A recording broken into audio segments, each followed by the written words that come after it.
Guys, good morning. Welcome back sa The Captain's Log. Interesado ka ba?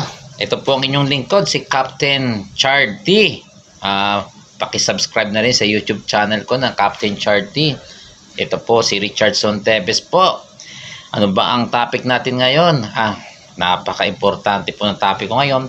Pero short lang siguro to. Gusto ko lang, may kasabihan. Ang di lumingon sa pinanggalingan ay di makarating sa paruroonan. So siguro yun na rin ang topic ko. Alam mo nyo kung bakit?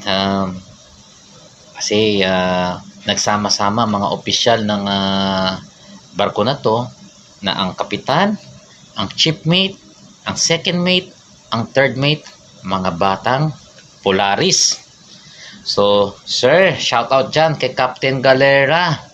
Mga produkto ng batang mga ito po ang mga Polaris boys ng aming barko. Di ko na siguro babanggit yung barko ko, no?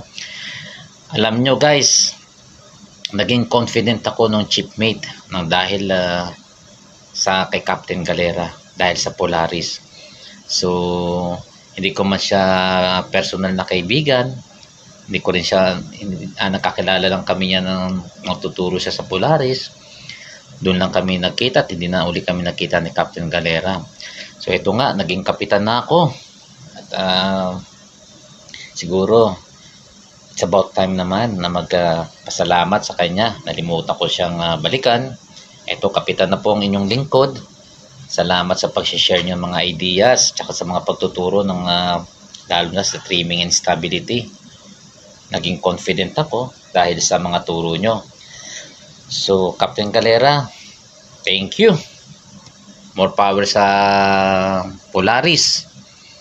At sa mga kakilala ko rin na sa mga tinitrain kong shipmate, sinasabi ko rin naman na kailangan nyo kung gusto nyo mag-trim and stability, dito kayo sa Polaris. Kasi ito na yung talaga, yung resulta. Dito ako sa harap nyo, batang Polaris, Captain Galera. Habang nandiyan si Captain Galera, marami pa siyang matutulungan, marami pang i-share, no? So paki-support lang sa Polaris.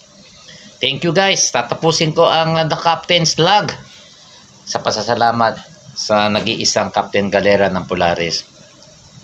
More power po sa inyo, sir. Salute.